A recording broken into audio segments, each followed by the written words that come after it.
Good morning, afternoon, evening, wherever you are, and welcome to the latest edition of Free Thought Hour. Now, I want to introduce my co-host that you're well familiar with, you regular viewers. Here she is, Tercia. Welcome.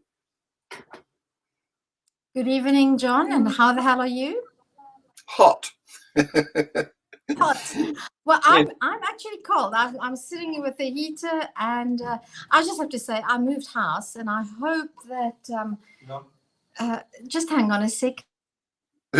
Well, while you're dealing with that, that was my son. Sorry for the interruption. I asked him to get my other pair of glasses. So we moved house, and I would just like to brag with my. Ooh, look at that! I feel like I walked into a Jane Austen novel. Look Yes, I have indeed. Yes. But in more than one respect, I feel that I walked into a novel or something, because our guest. What's that, John? I said mirrors, paintings, furniture, fireplace. What's that on the wall? Is that a candle? That light? It's actually a chandelier. It's a Look chandelier. at this.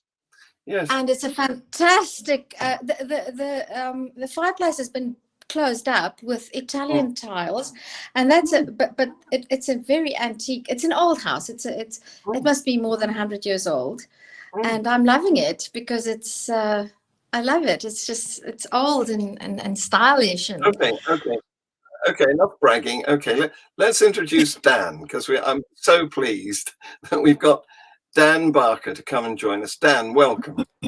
Nice to be here, John and Tercia. Thank you very much. Thank you very much, John. We're both big admirers of yours, Dan. I'd like you to know that. Tercia, I know there's a delay on the line. Say something. Yes, so I don't know. We'll have to work around it. But the second book that I read as part of my deconversion was your book, Godless, Dan. Wow. And so the first one was The God Delusion by Richard Dawkins. It was. Oh, she's frozen. We have a connection problem with South Africa. Oh dear. Never mind. Dan, what I want you particularly to do, because it's very interesting, the story that you have. First of all, 19 years as an active clergyman, and you varied in your early career. You tasted a bit of the Quaker, a bit of the evangelical charismatic church, and then, after 19 years, during which you wrote these marvelous children's musicals, what was it? His Fleece Was White as Snow and Mary Had a Little Lamb, that are they're still brilliant. But somehow, something went wrong. So can you give us some idea of how you what changed your mind? That's an interesting journey. Well, yes, something did go wrong, or maybe something went right is the best way to say it. Sorry, Tercia, about your connection. You're freezing in more ways than one down there. Seems like. Am I back now? Am I back, or am I think still you're back. Yeah, you were in the middle of talking about the God delusion, and then the devil must not have liked that. So yes.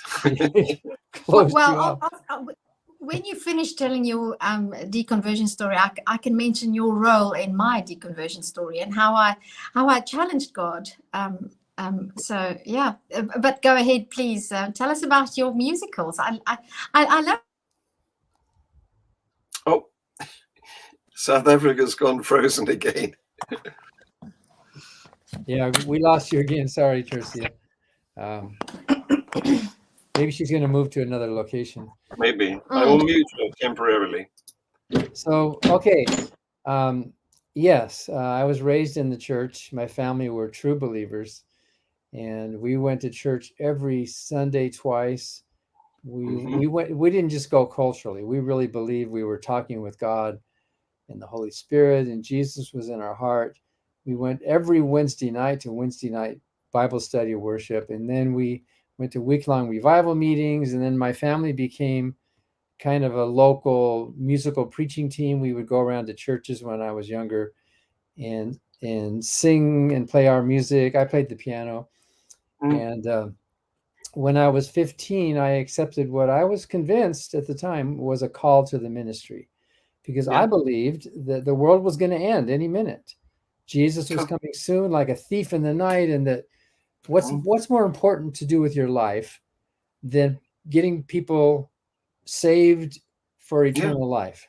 And so I didn't think I was going to live long enough. I didn't think the world was going to last long enough for me to even go to college or get married or have a family or a future. So I decided, you know what, we're in the end times. Let's preach right now. And I started carrying my Bible to school as a 15-year-old. I started preaching. My first sermon was down in Mexico as a missionary. We lived in Southern California, so we could just drive to Mexico in a few hours. And I was instrumental in getting my agnostic Spanish teacher at high school to become a born-again Christian. And that was pretty exciting. I preached in all sorts of Southern California churches. Unofficially, I was just a pianist, singer, preacher. I stood on street corners. And then Jesus delayed his return long enough for me to actually go to college. I went to Azusa Pacific, and I got a degree in religion, where I studied just the basics, New Testament Greek and Hebrew poetic literature, and so and so. I then was ordained to the ministry, and I was an associate pastor in 3 different California churches. One of them was a Friends church, and the Friends are like the modern day Quakers. The Friends are not as extreme as the Quakers as far as their silent meetings, but that was from the same tradition. So in fact, the Friends Church in California was the same tradition that Richard Nixon came out of, President Richard Nixon. And that apparently did him a lot of good. And then I was a missionary to Mexico. I was a cross-country evangelist for 8 years. And as you said, I wrote Christian music, not just children's music. I did write those musicals you mentioned. Mary Had Little Lamb is the Christmas story from the point of view of the animals. And His Face is White as Snow is the Easter story, 33 years later. I also wrote some adult musical. I worked with Gospel Light Publications. I worked with Word Music for a while. And I used to travel and preach and play the piano and sing and do this kind of musical ministry all over the country.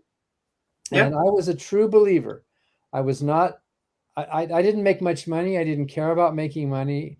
I was not one of those big, like, mega church, big, thing. I just thought day by day, we need to preach. We need to show the love of Jesus and get people born again and get them saved. And sometimes people say, Dan, you could not have been a true Christian, or you would never have left it. And I respond, if I wasn't a true Christian, nobody is. Because the Bible even says, you shall know them by their fruits, not by what they say or proclaim or preach. So it was, and I liked it too. I thought, how lucky. I was born in the right family. I was born in the right religion, in the right, type of it, in the right country in the world, at the right time of history. And I got to be a soldier on the front lines for Jesus. And I didn't. You felt good. Yeah, well, not only felt good, but I just knew that I was fulfilling a higher calling, a purpose in my life. And so I left it not because there was anything wrong, not because I was disappointed. I mean, there were some occasional disappointments, but not much. It was not because of the hypocrisy. I basically, in my early 30s, started thinking and reading, and I ultimately left the faith because I learned painfully that it's not true. Philosophically, intellectually, that's what I cared about. Is this true or not? It may or may not be useful. You know what I mean? And I think religion can be useful for some people. But my question wasn't that. My question was, is it true? And I learned that it's not. It took about 4 or 5 years of thinking, gradually moving across the theological spectrum from extreme conservative born again to more moderate to more liberal to finally I threw out all the bathwater and I found out, hey, there's no baby there. And so Yes. 1983, I said, hey, I don't know what that means. What do I call myself? I don't believe anymore. Is Yep. that atheist or is that what is this? And then ever since then, I haven't believed ever since then, since the summer of 1983. Yeah. Meanwhile, you met Annie Laurie. Yeah. What's the story there? Because you met her on a show Yeah. when you were declaring your atheism freshly. Yes. So in January of '84, I sent my letter out to everybody. I don't believe anymore. A one-page letter, which I reproduce in that book, Godless. And then what do? What do you do? What does a preacher do when they leave the ministry? I needed a career, a job. I was doing some record production because I was good at in English and in Spanish doing record production and making a little bit of a living. And I still had a calendar. Well, I finished in December of '83 is when I did my last sermon. So I started reading books, and at that time you couldn't just go on Google something. Yes. I found some ads in some magazines, Science and that such, and I saw an ad for a book called "Woe to the Women, the Bible Tells Me So," and I thought that sounds good. So I wrote and I ordered the book, and it was a medium-sized book, short to medium-sized book, and I really liked it for the first time to see, wow, look at how the Bible has been treating women all this time, and it's even influenced our modern laws. And so I wrote the author a thank you letter. I just wrote a letter saying, and the address was there of the Freedom from Religion Foundation. And so Annie Laurie Gaylor was the author, and I said, thank you for writing the book. I'm a preacher. I just left the ministry. So she never answered me, but her mother did. Her mother was head of the Freedom from Religion Foundation. And at the time, she and her daughter, Ann Gaylor and Annie Laurie Gaylor, mother-daughter team, were invited by Oprah Winfrey to do a show about atheism. Oprah Winfrey had a show in Chicago. And so the producers asked Annie Laurie and Ann, do you know somebody who used to be religious and now is left? And they said, well, we got a letter from this guy in California. So they flew me to Chicago, and that day, that morning, I met Ann and Annie Laurie, the first actual atheist that I had ever knowingly met. I knew there were other atheists in the world, but I didn't really actually. So you're an atheist? They were all in the closet. Well, a lot of them were, yeah. Or else, I mean, what's the opportunity? I mean, sometimes Christians wear crosses on their neck. You can identify that, but how do you spot an atheist? They're just so. So they were the first that I actually had knowingly met in person. And then, we met for breakfast, and then we went on Oprah Winfrey show to talk about it. And that was the very first time, just 9 months after I left the ministry, that was the very first time that I had spoken publicly about my atheism on live television with a live audience, that the producers packed it with all these Bible thumpers. And one of the women said, you're a witch, she said to Annie Laurie. It was really fascinating TV. And that was the first time in my life that I'd ever spoken before a hostile audience. Yes. And I loved it. I thought, wow, this is better. This is better than church, because they're all there because they're on your side. It's like you're not really. Yeah. You're not getting a real reaction. But when you speak to an audience who hates you, wow, now you're saying something and you're getting I thought that was great. So there's a videotape of that show, which is you can look for it online. Look up Oprah Barker Gaylor or something. You can find it. That 1984 show. That's the day that Annie Laurie and I met in person. We had communicated a little before that, but in person we met that day. So years later, we showed our daughter a video of the day your parents met on Oprah Winfrey, and she was laughing and laughing. Our daughter was laughing because it was the 1980s music and the style and all that, and then but that audience, she thought, that audience was crazy. So if you get a chance to watch that, you can look at it. We will definitely. I'll link it. Details underneath it too. So Dan and John, I don't know if I've moved as close to the Wi-Fi router as I can be. I'm in my husband's office now, so I hope my connection's better. What's it like on your side? It's nice. It's working well. Mm. Okay. It's a miracle. So it's a miracle. it's a miracle. I walked up the stairs and we had Wi-Fi. so what Spoke too soon. But because I read your book was maybe 10 years ago, but I've been following the Freedom from Religion Foundation, and I sort of from a distance, from the other side of the globe, I follow what you guys are doing, and I hope Annie Laurie as well, and because she's one of my heroes as well, because as a woman coming from a religious tradition, I never felt particularly unloved or unimportant. But as I grew older, I realized what was happening. And I just, in preparation for tonight's show, I watched a few of your videos, and I was 10 in 1983, just so you know. And it was hilarious to watch that Oprah thing again. And yeah, let's go there. But what I found so amazing about that video clip was that Oprah was totally stunned that somebody who does not believe in God can have a sense of wonder and a sense of purpose in life. And Richard might not be as familiar as you and I are. I'm John, by the way. Because Richard was never religious. John is his name. John Richards. Blah, blah, blah. Hello, John. Richards. How are you? Richard, John. I'm just being silly, but I must say, John, the Springboks beat the Aussies at rugby tonight, so I might have had a glass of too much wine. Maybe that's why. So how did they do in the Ashes against how did the Brits do against the Aussies in cricket? It's a nail biter. This is edge of the seat stuff. We had two fantastic test matches in which the English, I should say, scored the most runs but still lost both matches.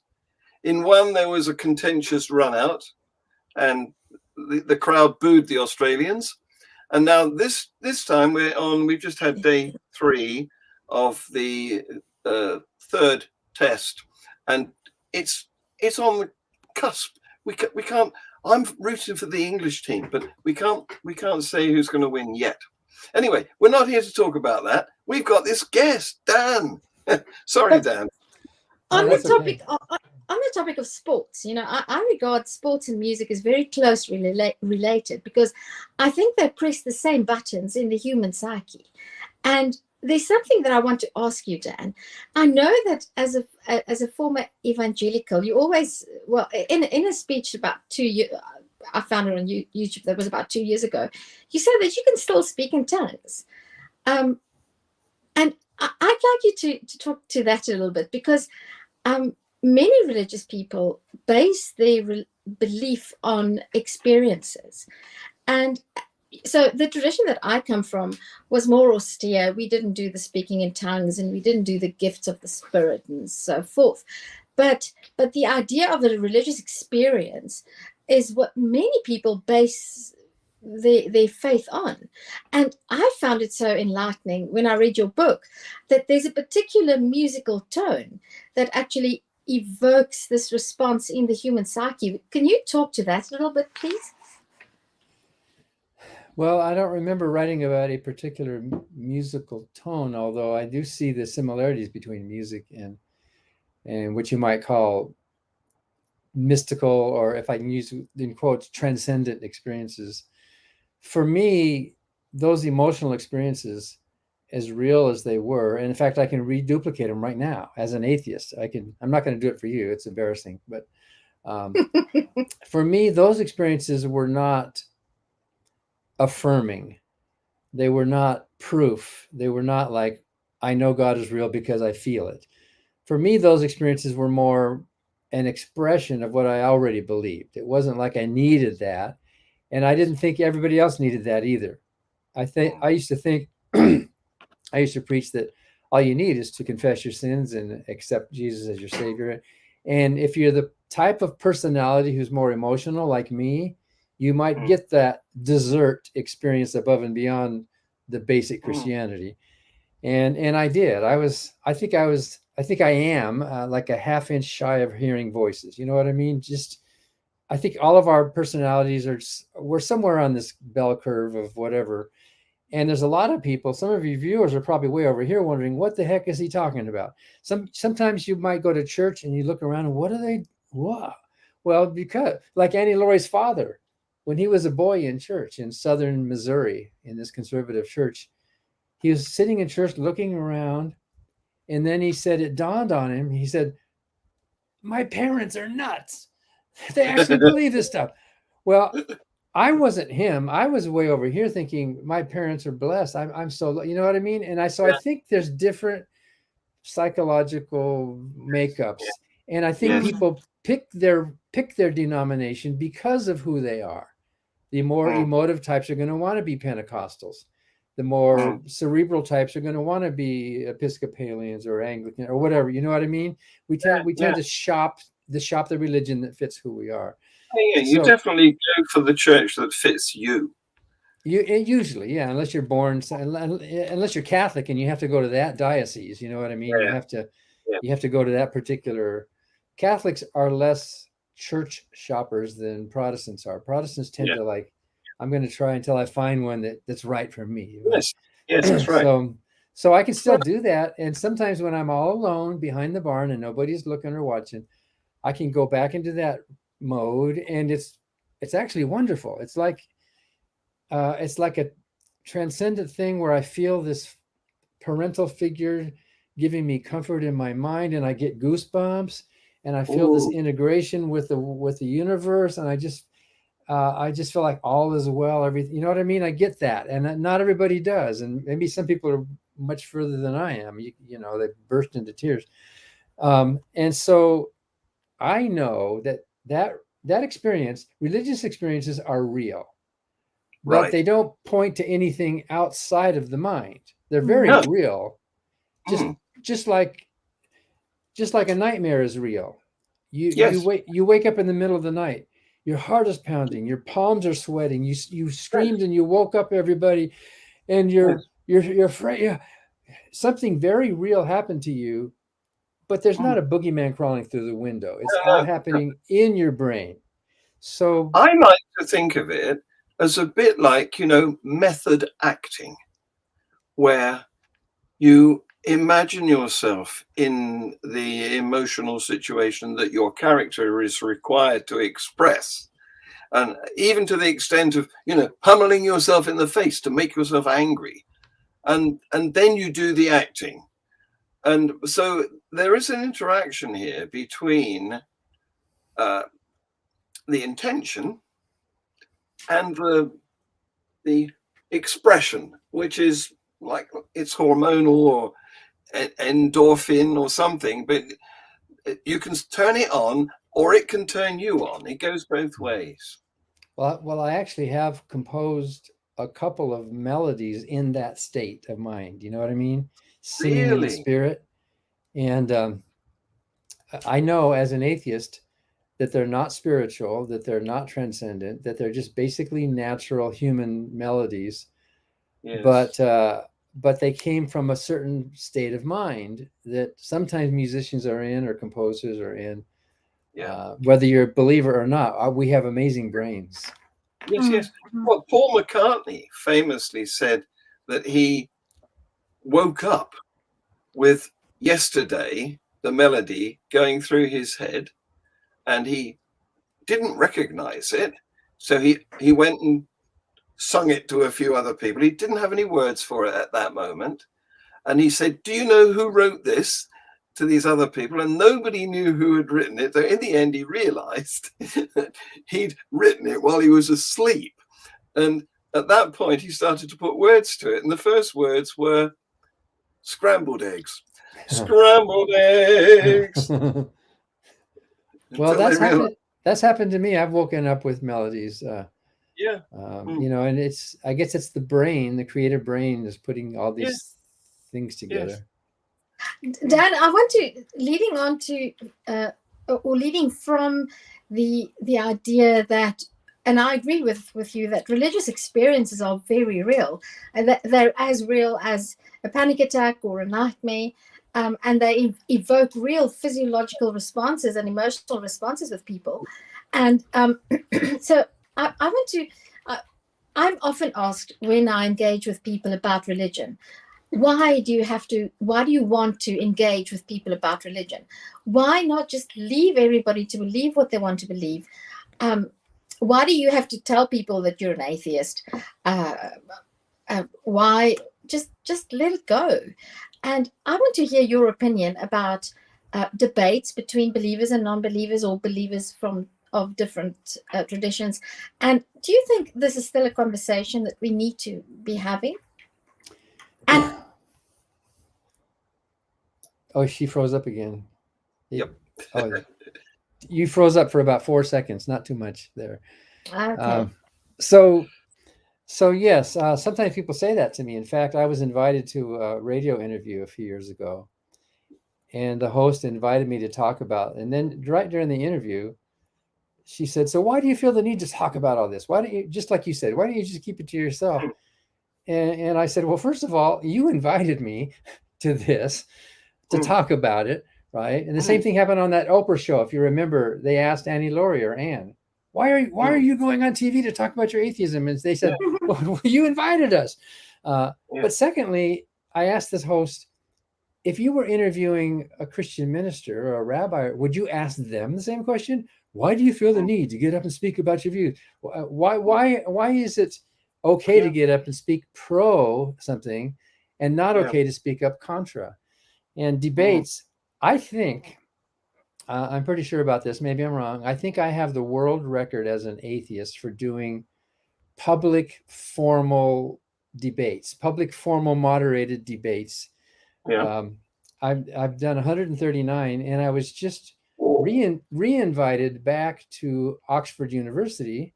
In fact, that's not too far from you, is it, John? I'm going to fly to Heathrow and then train up to Oxford. I was invited back. It's in November of this year. And so if it comes to pass, it'll be me and Michael Shermer and Phil Zuckerman. It'll be a 3 against 3 debate. And so I love that. I love debates. I have never organized a debate. I've never challenged anybody, but I'm always willing to accept an invitation to come to a debate. And most of them are Christians. I've done a number of rabbis. I've done 8 debates with Muslim scholars, with Islamic scholars. And I figure, first of all, it's educational. You're not going to convert that other person's mind. You're not going to change them, right? But there are people in the audience, especially at a university. There really are students at a university who are in the middle. They have not really firmed up, I'm rooting for this side or that side. They're really curious. And so I'm really talking to them, and I'm letting them know, maybe for the first time in their life, they're hearing some articulate, informed criticism of what they believed. And I do hear from people who say it made a difference, and which is really nice. And sometimes we actually win the debates by vote. The debate at Oxford was the Oxford debate. They told the people, now that the debate's over, we want you to vote with your feet. We want you to go, if you're for the proposition that there's a God, exit through this door. And if you're for the opposition, which was our side, exit through this door. So 142 people exited through the proposition, and 168 exited through our door. So there you go. Well, I did a debate in March, in fact. I haven't done 134. You're way ahead of me. But I did one at a Christian school. So in the Lion's Den. And that time they had, they did a poll, because they had one of these apps you can use your phone, and it was projected on the screen. How many people are at this time, before we start, thinking in terms, it was about, can you be good without God? And there was a column of those who thought you could, and a column of those who thought you couldn't, And then we did it again at the end, and I lost. Oh, really? Uh, Yeah. maybe you saw Well, maybe you saw that debate in 2009 where Christopher Hitchens and Stephen Fry were there. It was not at Westminster, but it was right there in central London with yes, yes, with a bishop, a Catholic bishop, and an yes, MP. There was an MP. yes. It Uh, was Anne Widdecombe. yeah, that's right. And so they did this debate. Is the Catholic Church a force for good? And it was the opposite. They did it before and after, and afterwards, almost the entire audience switched over to Yes, Hitchens and Fry because they were just brilliant. And when it was fantastic, wasn't it? Yes. when they announced the results, the two of them were like high-fiving each other, like, "Yeah, all right, we did it." That was fun. Yes. Yeah. So what I wanted to ask you is, having come through this journey and still being able to access the mindset that you previously had, what do you think faith is? Well, on the one hand, I think people like me, and there's a lot of them. I don't know if you know about the Clergy Project, Yep. which is Mhm. former and active ministers. There's more than 1,200 members now of former Yeah. clergy. On the one hand, we can empathize, we can sympathize with believers because we understand generally, because they're not all the same, but generally we can understand what they're thinking and feeling and how precious it is to them. I Yeah. would not have liked somebody coming up to me back then and ridiculing my beliefs. That would not have worked. That would have made me dig in deeper. But Yeah. I would have appreciated somebody taking the time to understand me and listen to me and sympathize and talk. So there's a number of us former clergy who are in that position where it doesn't automatically win the argument, but it gets us halfway there because they can't say we haven't tried it. They can't say we haven't been there. They can't say we haven't felt and believed it. So I think that is something of an advantage. Plus, I know that when they say they feel something, they really do. Where a lot of atheists dismiss that. They think people are faking. They think how could you be so stupid to feel those things? And I don't think they're stupid. I think most of them are smart people, and most of them are good people in spite of their Bible, which is a really bad moral example. But I think it's to their credit that they have risen above that Bible, and we can find common ground in emphasizing those things that we do agree on. I think love and caring and sharing and maybe even some sacrifice and some compassion and all those things, all human beings can share that. And if you can identify with the believer on those grounds, you're not going to win the argument, but you're going to at least have the freedom to communicate with each other this way rather than like fighting this way. But Dan, surely you were never really a Christian. I mean, it's impossible to go from where you were to where you are now. Well, it took a while. It was a process. It's like it was like I want to ask you about that because most people I know, most atheists I know, are former believers, and the one thing that I experience most believers don't understand is that I didn't wake up one morning. Oh, she's gone again. Discard the faith that I grew up in. I want to just go my own way and leave behind my whole 40 years, the first 40 years of my existence. How you don't just wake up one morning and decide, oh no, I don't believe this anymore. And I find that Christians find that very hard to be convinced of. Or harder, I find it easy to imagine to go back into my Christian mindset. I find that easy, but I find that Christians find it very hard to accept that when I believed that I had healing hands and that I could do miracles of healing, I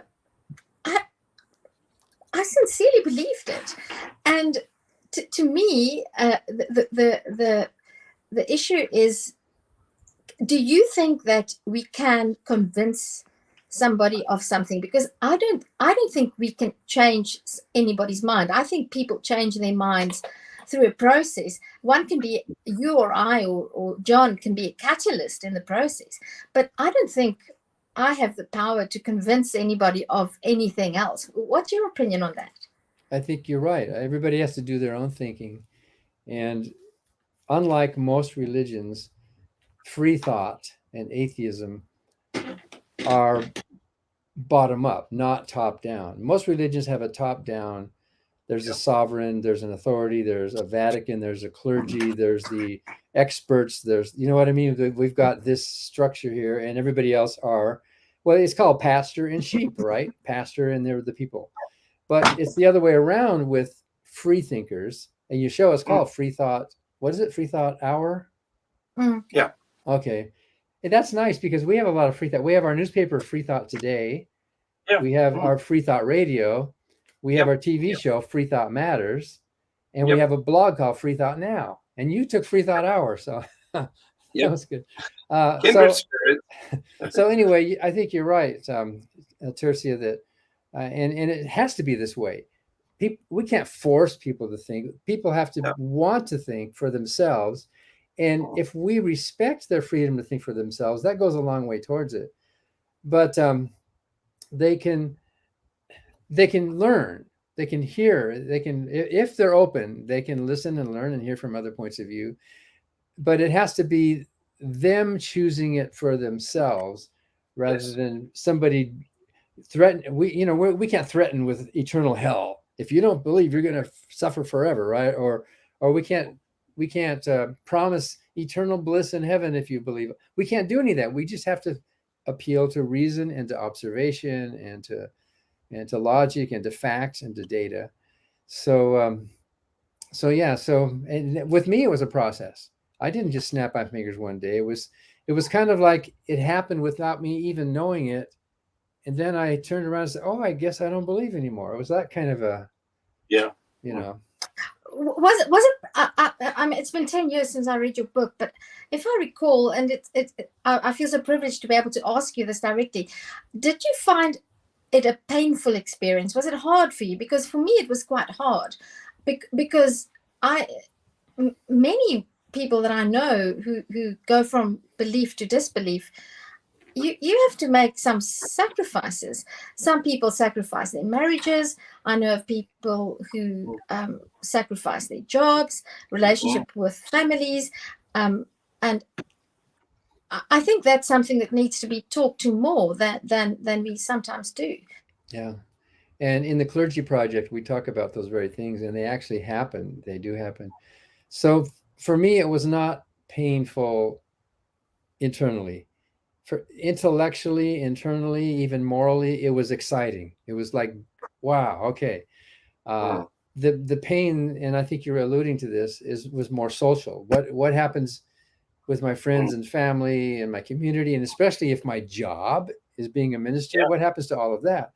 So there's what you could call external pain to some degrees. I lost a lot of friends, and I later learned that they actually weren't really friends in the first place. A true friendship should be this way. If a friendship is contingent on something external, we'll be friends as long as we're in the same club. Then we're friends. Or as long as we're in the same, as long as we're the same race, or we're along with the same nationality, then we're friends. But if you're not, then we're not friends. Well, that's not a true friendship, is it? It's a contingent. So I lost a lot of quote unquote friends, but I realized they weren't really friends in the first place. It was a game. You were just supporters of the same team for a while. However, some of those early Christian friends are still friends today, because by going through that test of fire, we realized that our friendship truly is horizontal. We really do respect and like each other as people. And if you've got that, then you have a friendship, even if you disagree about everything else. So that's kind of a tough way to test your friendships, I suppose. But it really does show who you really do value as people, and who value you as a human being, not as a common cheerleader in the same club. You can even be friends with somebody who you disagree with on particular subject areas. Well, I am. I mean, yeah, of course. Yeah. So we had John Lombard, one of your Yeah. RFR people. No, your Clergy Project Clergy people. Project. Yeah. Yeah, back a few months ago when he was doing a fundraiser. So we had him on our show as a guest. Well, did he talk about our first actual public event in Vancouver? Yes, I that's think it was right. in January. I think it was. Yes, that's right. Yes. Because the Clergy Project is just an online thing, and so we have had very few actual meetings. And he organized an excellent meeting there, where some of us came in person and met, and we had an audience. So that was pretty fascinating. Mm. Dan, I'm sure you won't be offended, but I found it very funny. When I was recently deconverted, so in my family, and this also leads me to maybe talk about your mother a little bit, because to me that was really interesting how your mom ended up deconverting. And my folks are now in their 70s, and they also deconverted about 5-6 years ago, and was my brother and I and our coming out as atheists that sparked that process. But my brother and I, because we grew up in a very, very, Oops. we asked to talk to the minister, and he said, my brother said, well, we both read Dan Barker's book, and this Afrikaans minister said, oh, well, you know that Dan Barker's not really a theologian. And I said, yeah, as if that matters. Oh, you don't have to be a theologian to talk sense. I found that really funny. And I'm going to send him the link to this conversation, because I watched your debate with Randall Rouser. And as somebody who knows a little bit about literature and heuristics and hermeneutics, I found it fascinating how, I find it fascinating how Christians can massage the Bible.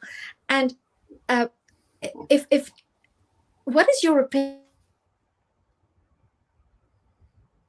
Asking this, am I breaking up again? We lost about 4 seconds. You were saying, what is your opinion?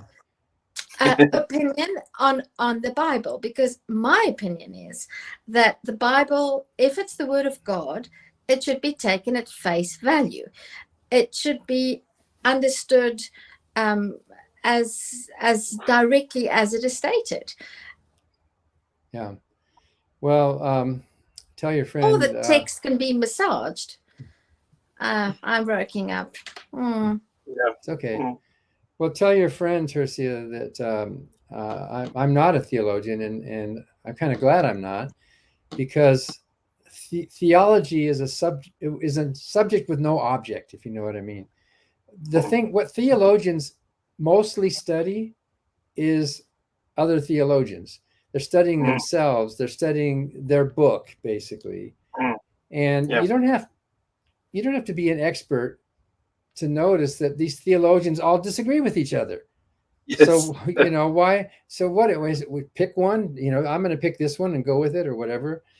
The Bible, of course, was very precious to me as a minister, as a young believer and as a minister. And I thought it was the Word of God. I thought it contained all truth. And it was a rule book for living, an operator's manual that God gave us, and all of that. I thought it was literally true, except where it was obviously, not literal. I mean, when Jesus said, I am the door, we didn't look for a doorknob. We knew, even fundamentalists know that there's metaphor in the Bible. So it's not always literally true. But I took it to be literally true, unless there was some good literary reason for interpreting it less literal. And the Bible, I think what most preachers do is they cherry pick. They find a verse, and as you say, they massage it, they interpret it.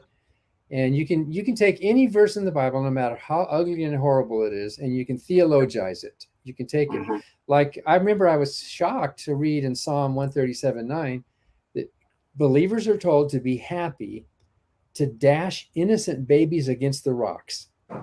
It doesn't say that you should maybe during wartime, it was some regrettable collateral damage with civilians. No, it doesn't say that. It says you should be happy, or some translations say blessed, to Yes. dash the babies against the rocks. And then when I read that as a believer, I thought, well, the face value of that passage is pretty ugly, but this is a message God's giving to us. The babies are symbols of those little precious sins in your life that you don't want to get rid of. And you should be happy to take those little precious things that are just as precious as a baby, but we're not talking about real babies here. Of course, in the Israelites' time, they were talking about real babies, and those verses actually were. But it's easy to see how you can massage that verse and say, well, I'm going to use that as a sermon to say we need to be willing to sacrifice even the most precious things of our sins to God and then dash them against the rocks. And that sounds kind of like a Sunday morning sermon, doesn't it? You know, Yeah. how You're ready. Yeah. So you can do that with just about any verse of the Bible. You can theologize it, or some people would say rationalize it. Yeah. But your point is excellent. If there is a God who loves the human race so much that he cares to give us the special message, the word of God, then any of us should be able to pick it up and read it. When you open the hotel drawer and you find the Gideon Bible, you don't find some scholars and experts sitting next to it telling you, here's what it really means. If we cannot just pick it up and read it and understand it like a basic human text, then God is inept. He did a sloppy job of communicating his message to us, because then you need an expert. And if that's true, then which expert? Which one? Which one are you going to pick, right? Somebody who has a degree in the ancient biblical languages who will tell you what that word actually meant and how it meant to those in the time, things like that. And of course, you should do that. When you analyze any literature, you should look at the context. You should look at the author's agenda. You should look at the ways words were understood by the readers or listeners mostly at that time, because most of them didn't read. And so, yeah, you should do all that. But basically, if we do need if we do need scholars, then the Bible's worthless, because all we should do is just shut the book and have the scholars talk to us rather than have the book itself talk to us. Yes, absolutely. Why should God, who apparently created a universe, not be able to communicate without an agent in between? It's weird. So what about the arch theologian who you might like, Bart Ehrman? He's rather a different sort of expert, isn't he? Yeah, I don't know if he would call himself a theologian. He's a Bible scholar, especially a New Testament scholar. Yeah. And I think there's a difference. Yeah. And he's a critical. He used to be a believer. He used to be a strong, extremist conservative believer who ended up learning too much about the Bible. And his books are wonderful. And we have had him on our shows, on our Free Thought Radio, and also on our Free Thought Matters TV show. And he spoke at one of our regional conventions. And he's just an all-around wonderful guy. He has some controversial ideas, and he admits controversy is good in scholarship. One of his books claims that the New Testament does not present an eternal hell. There is a hell, but it's just temporary. That's one of his ideas. And I think he has some merit in that. When Jesus talked about the lake of fire and the people, the sheep and the goats are going to be cast into eternal damnation. He said, yes. There's a hell, but it's not forever. It's just that you're going to burn once, and that fire is going to burn forever. But, anyway, he's the real thing. He and Bruce Metzger have authored many of the textbooks that people use. In fact, textbooks that are respected by believers who want to know more about what the Bible says. Yes. So I think Bart Ehrman is doing an immensely useful job for the world in basically telling us the facts, telling us what it is. I really love his book, Forged. I think that's an amazing. And then I also loved his book, Misquoting Jesus, which shows a lot how the Bible was put together, and that it's not some big monolithic unit that somehow the Word of God was one thing, And that's a big mistake that I used to make. I used to think the Bible should be interpreted in its whole context.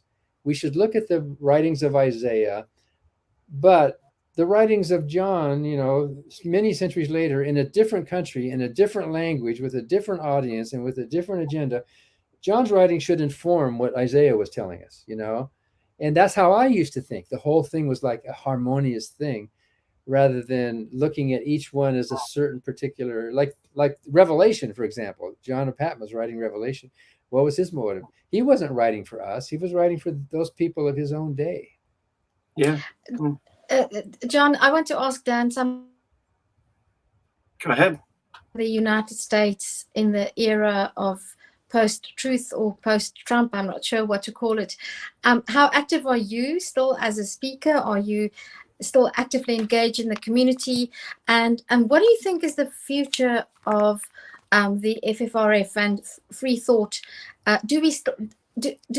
Should we sit back and say, unbelief is growing, more and more people are nuns, or should we continue and carry the baton that people like Annie Laurie and her mom and Christopher Hitchens and the three other horsemen of the apocalypse started about 20 odd years ago? What should we do as people my age and younger regarding the whole issue of faith, religion, belief, non-belief, and fundamentalism? So those so-called four horsemen are wonderful. Their books and their writings are amazing. And of course, you know how much we've learned from them. But they didn't call themselves the new atheists. This was more of a media thing. There's really nothing new in it.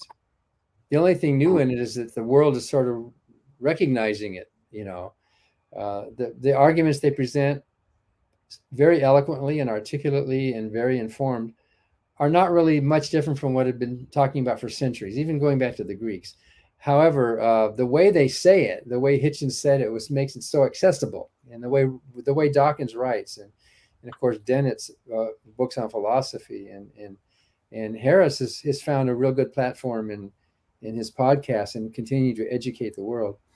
So when Anne and Annie Laurie started the Freedom from Religion Foundation back in the 70s, they really thought, and Annie Laurie still says this. In fact, she's downstairs. We just got back from a memorial service for two of our members who died recently. Anne and Annie Laurie used to say back in the 70s that they thought the work would take maybe a decade or so, and then our company could just go out of business. We could fix the problem of state-church separation, right? And she laughs now at how naive that was. I mean, they were hopeful. They really did think that once you educated thinking people about the importance of keeping religion and government separate, well, then most of the world's going to say, of course, this is good, not just for us atheists, it's good for everybody. It's good for all believers. It's good for the world that the government stay secular. Well, of course, well, what was that?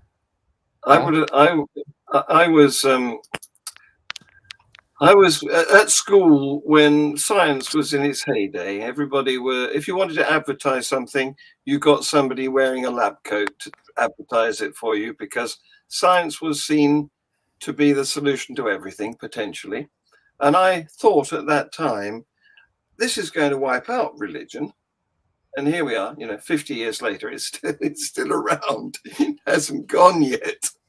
So our group is larger than it's ever been. We're at 41,000 members.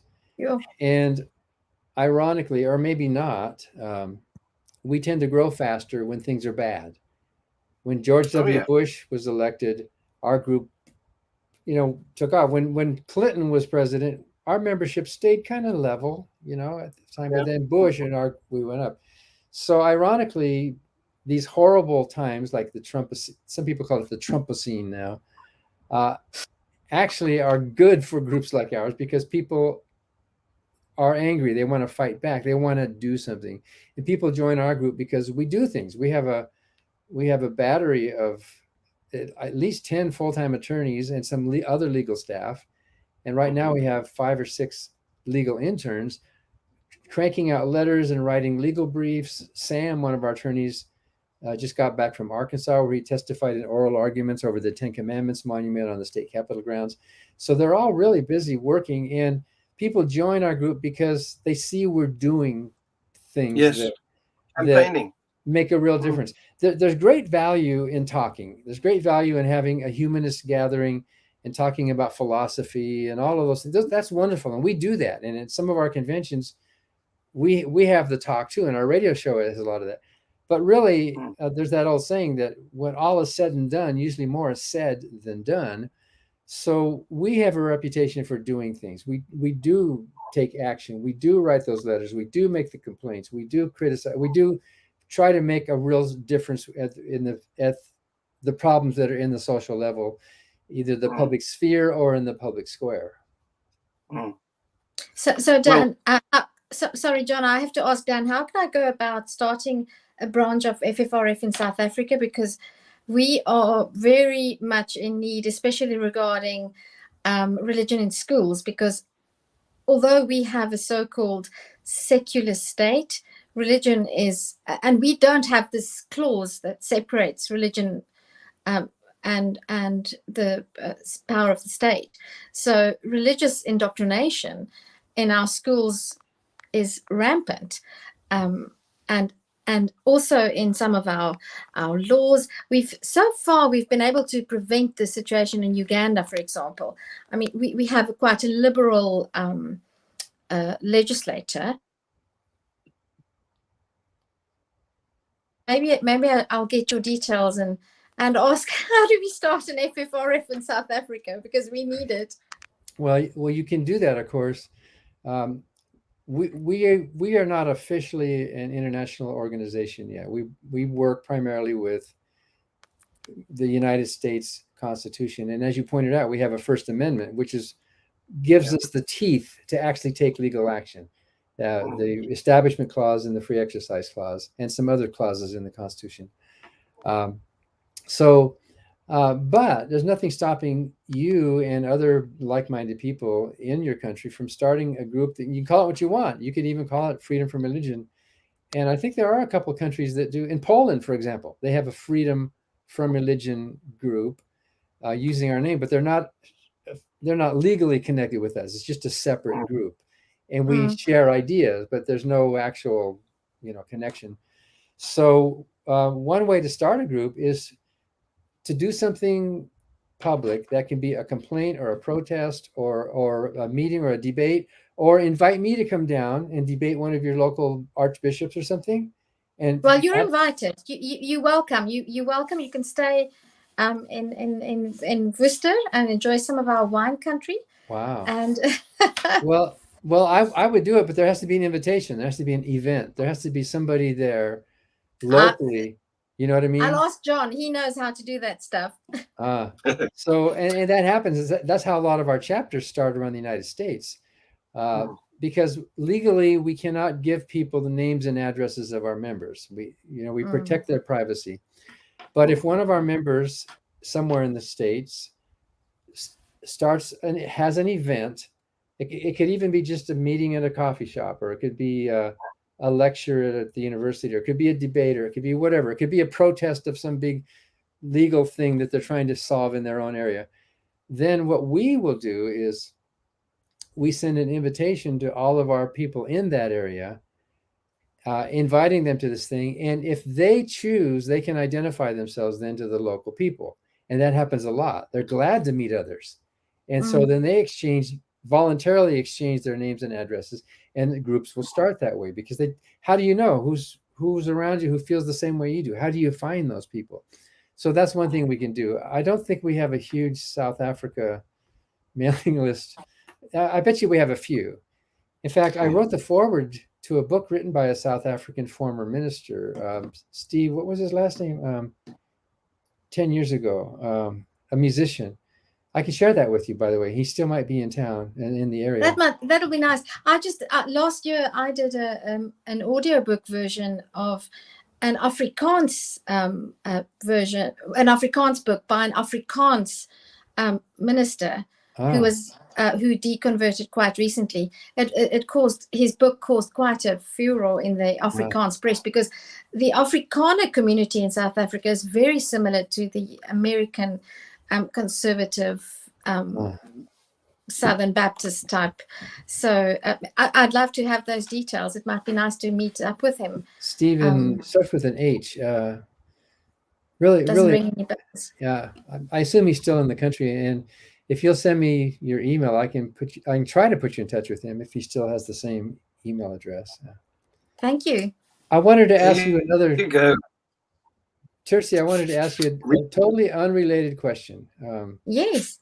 I was surprised a couple of months ago to read that South Africa has the highest percentage of rapes than any other country in the world, and it's even higher by a lot. Do you know anything about that? Or Yes, I think, as a matter of fact, we also have the highest murder rate in the world. Yes, so those are two very sad statistics. And yes, I can't vouch for the rape statistics, but I do know that we have a terrible problem, because we have a very patriarchal society, and we have a very powerful blend. We're running over time, John, so I'll be quick. But in South Africa, we have, we were colonized by the Brits, and they brought with them Christianity, and there was a very peculiar mix of fundamentalist Christian beliefs with traditional African beliefs, and both those belief systems are very patriarchal towards women, and in particular girls. And we also have the component of teenage marriages are approved, and a very strong belief in magic, and that means that there's in certain communities, there's still the belief that a man who's diagnosed with AIDS, if he rapes a virgin, then he will be healed of AIDS. And it's a prevalent thing. It's not something that's rare or yes. So it's a very sad. So are you saying there is a connection between rape and religion, at least in South Africa? That is my belief, yes, because we're such a patriarchal society, and women are not seen as equal to men, and I believe that there's a strong connection. And many of these rapes, I mean, the small town that I live in, it's a population of about 30,000 people, and I know and I'm talking now about the rural communities, mostly Black, because we also have the legacy of is a very strong social power, and those ministers have the same kind of power that the mega church ministers have in the United States. But these are small communities where you have maybe a congregation of 300 or 400 people, but the minister is like a god, and he literally almost has free access to the women and girls in that congregation. I mean, there was a current, the court case is actually currently going on, where even ministers from these mega pastors from Nigeria, they come to South Africa and they begin these congregations here where misogyny and rape and child abuse is at the order of the day. I think on a par with what the Catholic Church did, but because it's a religious organization operating. Well, that's something to campaign against in South Africa. But as you saw from the banner I put up, you're not the worst. You're about fourth. Botswana is top of rape statistics. So you've got some way to go. But hopefully down. Yes, hopefully. Yes. So anyway, I'm afraid we have run out of the hour that the program is named after. But thank you very much, Dan. It's been fantastic listening to you. And you're so reasonable as well, despite, having come up against all the hatred from the other side. It's amazing, isn't it, how you've recounted how these religious people have been so contrary, so antagonistic, and there you are, a mild-mannered man, not causing any uproar yourself. Well, I guess that's a compliment, and I think we have to chalk it up to our genetics, our personality, and to our parents. You know, we have parents who influenced us a lot, and I think one of the best things a person can do is choose the right parents. And I think Yes. I think I chose right. Well, I did better than you because I chose ones that weren't religious at all. Yeah.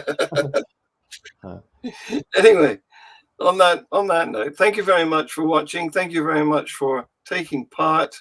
Thank you, Dean, for your comments. And here we go into the outro, if I can find it. It's here somewhere. There it is. Yeah. Okay. Bye. Say bye-bye. Bye.